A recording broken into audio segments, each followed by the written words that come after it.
Hey guys, welcome back to the channel. My name is Tom. I'm a full-time eBay reseller and a stay-at-home dad for 5 kids, with one on the way in late October.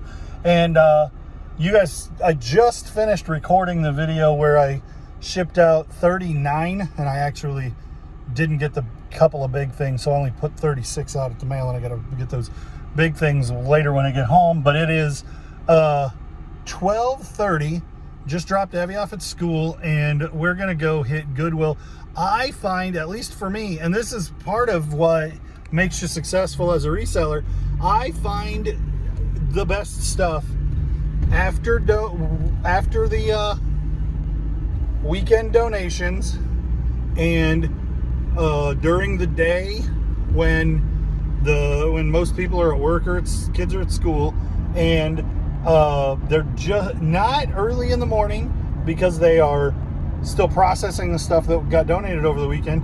So Monday, late morning, I would like to be about an hour before I am now, but the way Evelyn's schedule works out, it's just easier for me to do it 12:30 instead of 11 o'clock or whatever I would normally just go.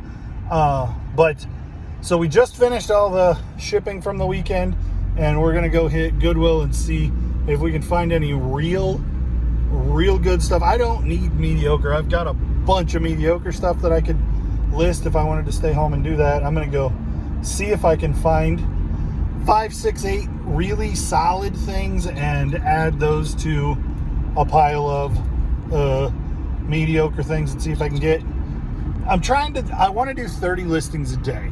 And it really isn't sustainable for me to do 30 new products, photographed, inventoried, sourced, and listed every day. So what I've been doing is like 17, 18, 20, 15, however many I can do. And then I'm listing, and then I'm making sure that I have a pile of things that I have a half empty bin, and so I take that bin and take everything out of it and sell similar. That gets me to 30 listings, and it's working out well. I did that all weekend, and I got good sales over the weekend. So let's see if we can keep our foot on the gas, go find some good Goodwill stuff. I'll see you there in a minute.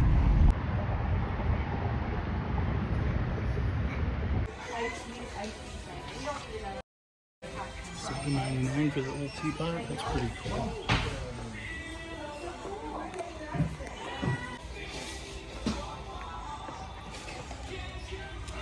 $50. So I don't know if you guys follow Grams and Pops Vintage. They just found one of those visible V8s, but theirs was really old. So I was like, $50 might not be a bad price for that.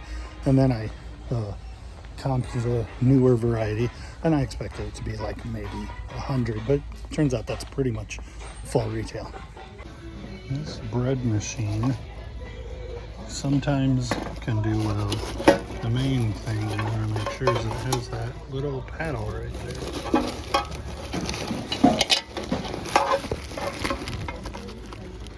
Yeah. So as much as everybody likes to complain about Goodwill prices, that is not my issue with Goodwill. Our Goodwills, and I think a lot of Goodwills, are filling up with brand new items that couldn't sell at the dollar store, and so they put them here for more money. And it's not thrift, it's not secondhand, it's not, because it's full retail, and it's not used. So like all of the benefits of shopping secondhand and used are gone. So I don't know. Thorogood. I feel like Thorogood is a decent shoe, made in the US. I don't see a price on it yet. On the side of the shoe, $604. Let's see. So I felt like it was odd that these were sitting out here like this at that kind of price with this on the side. Well, if they put it on the bottom would continue to just crumble into nothing. That's something that's important to check on old shoes. is that the soles are worth anything. And I don't feel a little bit bad about tearing these up because they're trash and they need to be thrown away, not marked for $6. Literally, they're garbage and no one can do anything with them. See if there's anything in the board games. Board games are normally like, there's one really, really good one or there's nothing at all. Dragon, Chinese checkers. Magic Kingdom game, that's pretty cool. I bet Dirty Minds is funny. So at $4, this Magic Kingdom game is probably worth the pickup. So yeah, in that condition it definitely is. Everything seems to still be wrapped.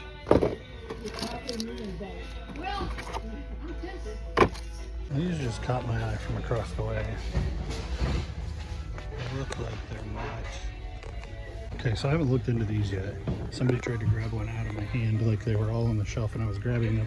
Some lady walked up and put her hand on one that I was grabbing and I just didn't relinquish it. And it was pretty obvious that I was buying it. Anyway, these are $5. I haven't comped them yet, but they're awful cool, lenticular. But the store that donated them brutalized the packages to make them. Oh, I assumed they cut the barcode off. That doesn't seem to be the case. Anyway, I'm gonna comp them. See. So these are 10, 12 bucks ish, but they're the box hacked up. And what caught my eye about these is there's no way they'd be $10 now, so they must be vintage.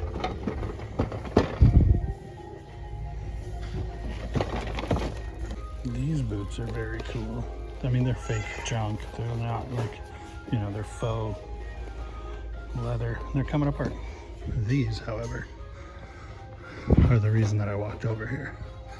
They're $6 and they're not a name brand that's worth anything, but wouldn't those be cool if you were cosplaying Sally from Nightmare Before Christmas?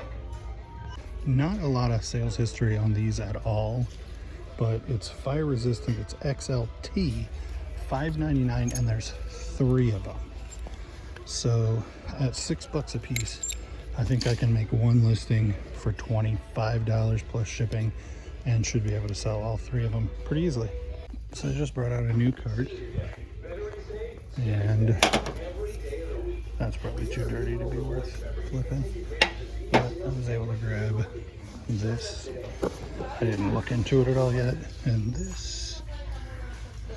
I'm probably not going to end up with either of them, but those are the things I grabbed off the cart anyway. So this material tag has me interested here. Tassa. This is Polo, made in Hong Kong, which makes it not new. So this is $7 and has about a 90% sell-through rate. And it's not even cold yet. Think with me for just a minute about the late great Jerry Garcia. Is he wearing anything remotely like this? These are $6. I don't know what the comps are, but I know his ties do really, really well. As you would expect, outlandish colors and patterns do really well, but these kind of plain Jane ones don't do anything. Also, I found another one of these, same size, same price, same model, so now I'm up to 5 of those. Performance fishing gear, Columbia, large vented fishing shirt, not for $9, but if you guys find them cheaper, I'd pick that up. So this is going to be a pain to ship because there's not one that comes apart here, but even for parts only, untested, this should be $50. This is almost there.